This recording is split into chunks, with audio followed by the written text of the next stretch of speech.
Hello friends, क्या आप जानते हैं कि रात को खर्राटे लेना, मुंह खोल के सोना, ये सब स्लीप एपनिया के लक्षण हैं।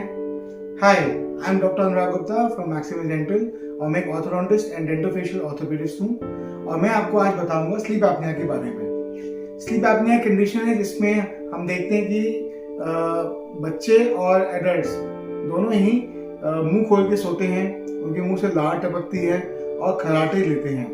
खर्राटे बहुत भारी भी हो सकते हैं यदि स्लीप एपनिया सीवियर है, या फिर बहुत माइल्ड भी हो सकते हैं। लेकिन ये सब आपके नैरो एयरवे जिसकी वजह से आपके लंग्स तक और आपके ब्रेन तक ऑक्सीजन कम पहुंच रही है, ये सब इसी के लक्षण हैं और इसी कंडीशन को ऑब्स्ट्रक्टिव स्लीप एपनिया भी कहते हैं। ऑब्स्ट्रक्टिव स्लीप एपनिया की वजह से आपका ब्लड प्रेशर भी बढ़ सकता है, दिन में नींद आ सकती है, आप ड्राइव करते करते आप सो सकते हैं या पढ़ाई करते करते भी आपको नींद आ सकती है। तो ये बहुत कॉमन चीज़ें आपको देखने में मिलती हैं जिसका ट्रीटमेंट स्लीप एपनिया के ट्रीटमेंट से जुड़ा हुआ है। स्लीप एपनिया जिसमें जो कंडीशन है जिसमें अपर एयरवे जो हमारा नाक के पीछे से गले तक का जो एरिया होता है, ये संकरा होने की वजह से आपके ऑक्सीजन का फ्लो पूरा नहीं होता लंग्स तक और इस वजह से ब्रेन तक और आपके वाइटल ऑर्गन्स तक ऑक्सीजन पूरी नहीं पहुंचती और आपको खर्राटे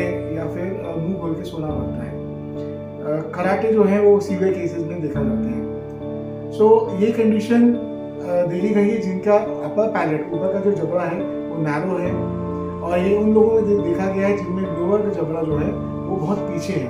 तो इन दोनों की वजह से जो आपके नाक के बाद से जो आपका जो हवा की जो नली है, एयरवे है, वो बहुत संकरी होती है। यदि नाक पतली हो, अपर पैलेट छोटा हो तो नेजल बेस, जिसमें नाक का जो बेस होता है वो भी संकरा होता है और उससे ऑक्सीजन कम मिलती है। और यदि आपका लोअर जॉ पीछे हो, टंग, उससे टंग की पोजीशन भी पीछे रहती है, तो उससे भी आपका जो ये जो एयरवे है ये संकरा होने की वजह से आपको ऑक्सीजन कम मिलती है और फिर आप मुंह खोल के सोते हैं या फिर खर्राटे लेते हैं, जो सब स्लीप एपनिया के लक्षण हैं। तो ट्रीटमेंट में बहुत संक्षेप में मैं आपको बताऊं कि यदि आपका अपर जॉ नैरो है और आपका लोअर जॉ पीछे की जो पोजीशन है, जो आपको एक डेंटिस्ट स्पेशलिस्ट जो स्लीप एपनिया स्पेशलिस्ट हैं या ऑर्थोडोंटिस्ट हैं ये आपको बता पाएंगे, तो वो इन सबका इलाज आपको बता सकते हैं। सबसे पहले आप स्लीप स्टडी कराने को बोलेंगे। स्लीप स्टडी में आपका इंडेक्स और सिवियरिटी ऑफ स्लीप एपनिया देखा जाता है।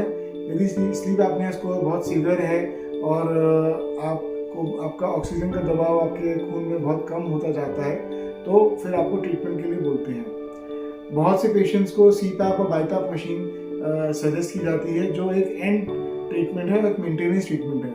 लेकिन यदि हम जबड़े को चौड़ा कर सकें या लोअर जबड़े को आगे ला सकें तो उससे आपके स्लीप एपनिया स्कोर की सीवियरिटी कम हो जाती है और आपके आगे किसी मशीन की या डिवाइस की ज़रूरत कम हो सकती है।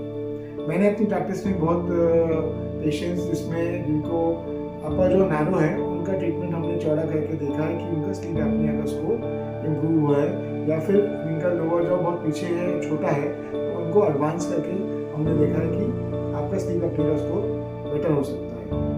तो यदि आपको भी इसी तरह की किसी खर्राटे की प्रॉब्लम है या रात को आप सोते सोते जग जाते हैं जिसमें या आपका मुंह खुला होकर सोता है, तो आप स्लीप एपनिया स्पेशलिस्ट से कॉन्टैक्ट कीजिए।